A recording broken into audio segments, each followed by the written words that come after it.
Assalamualaikum warahmatullahi wabarakatuh. Halo Talita Squad. Baiklah, pada kesempatan kali ini aku akan menjelaskan tentang pendekatan sosial antropologi kesehatan dalam mengatasi masalah kesehatan masyarakat. Baiklah, sebelumnya perkenalkan, nama aku Latifah dengan NIM 2111211010. Aku berasal dari jurusan Ilmu Kesehatan Masyarakat Universitas Andalas tahun 2021. Manusia harus beradaptasi dengan lingkungannya, serta manusia juga harus melakukan eksploitasi terhadap sumber-sumber yang tersedia untuk memenuhi kebutuhan hidupnya. Interaksi yang terjadi tersebut dapat berupa sosial, psikologis, dan budaya, sehingga akan mencetuskan penyakit. Ahli antropologi menaruh minat pada ciri-ciri epidemiologi dari berbagai penyakit. Yang pertama yaitu ada sindroma kebudayaan khusus seperti mengamuk atau histeris. Yang kedua ada epidemiologi pembangunan, di mana proyek pembangunan yang dilakukan tersebut dapat menimbulkan konsekuensi terhadap kesehatan. Contohnya yaitu pembangunan bendungan, pembangunan pada jalan raya, pembangunan sekolah, ataupun itu pengeboran minyak bumi, serta pembangunan lain yang dilakukan yang dapat meningkatkan intervensi manusia terhadap alam. Akibatnya, muncullah berbagai jenis masalah, seperti polusi udara, kekurangan sanitasi, cara hidup masyarakat yang berdesakan di daerah permukiman, miskin di daerah perkotaan. Walaupun demikian, pembangunan juga mempunyai konotasi yang positif, yaitu pembangunan dapat menjadi sumber daya manusia sehingga kemiskinan dapat diberantas, pendidikan dapat dinikmati di mana-mana, serta standar kehidupan menjadi lebih baik. Menurut MC Allori dan Townsend, antropologi kesehatan merupakan studi bagaimana faktor-faktor sosial dan lingkungan mempengaruhi kesehatan dan mengetahui tentang cara-cara alternatif untuk mengerti dan merawat penyakit. Dari pernyataan tersebut dapat disimpulkan bahwa antropologi kesehatan adalah suatu disiplin ilmu yang memberi perhatian pada aspek-aspek biologis dan sosio-budaya dari tingkah laku manusia, terutama tentang cara-cara berinteraksi antara keduanya sepanjang sejarah kehidupan manusia. Kemudian ada 3 tipe kajian antropologi budaya yang menjadi akar antropologi kesehatan.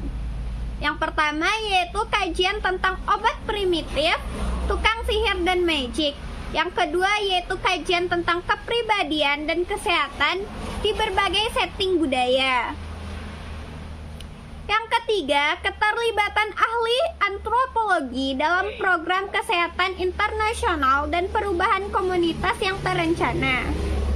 Menurut Foster dan Anderson tahun 1978, ada 4 hal utama yang dapat disumbangkan oleh antropologi terhadap kesehatan. Yang pertama yaitu pendekatan holistik. Pendekatan ini dilandasi bahwa suatu pranata tidak dapat dipelajari sendiri-sendiri terlepas dari hubungannya dengan pranata dari keseluruhan sistem. Yang kedua ada relativisme budaya, yaitu merencanakan program perubahan akan bijaksana apabila diawali dengan upaya untuk mengetahui apa-apa yang telah ada dan relevan dalam program tersebut. Yang ketiga, perubahan.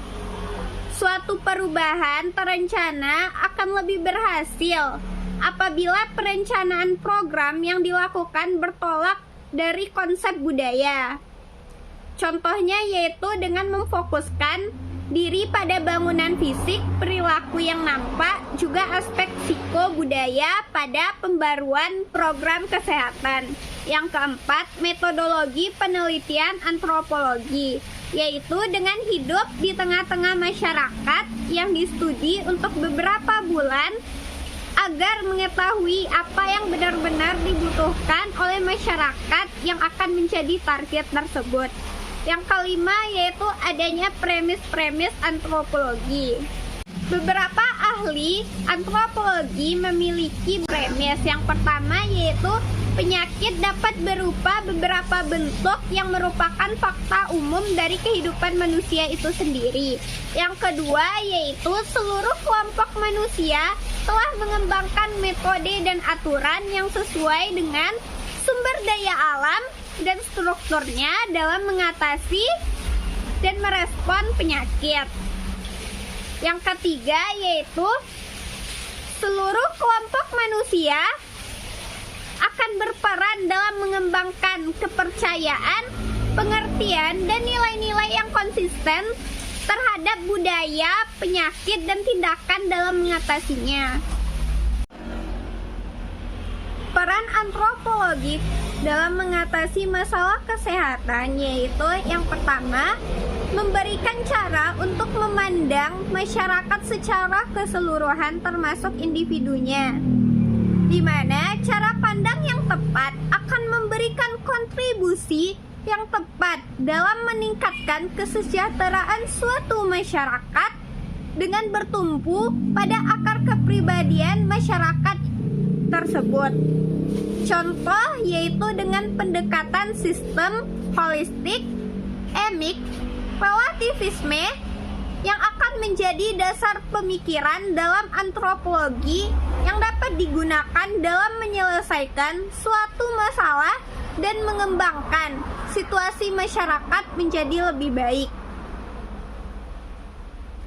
Yang kedua, memberikan suatu model yang secara operasional akan berguna dalam menguraikan proses sosial budaya dalam bidang kesehatan.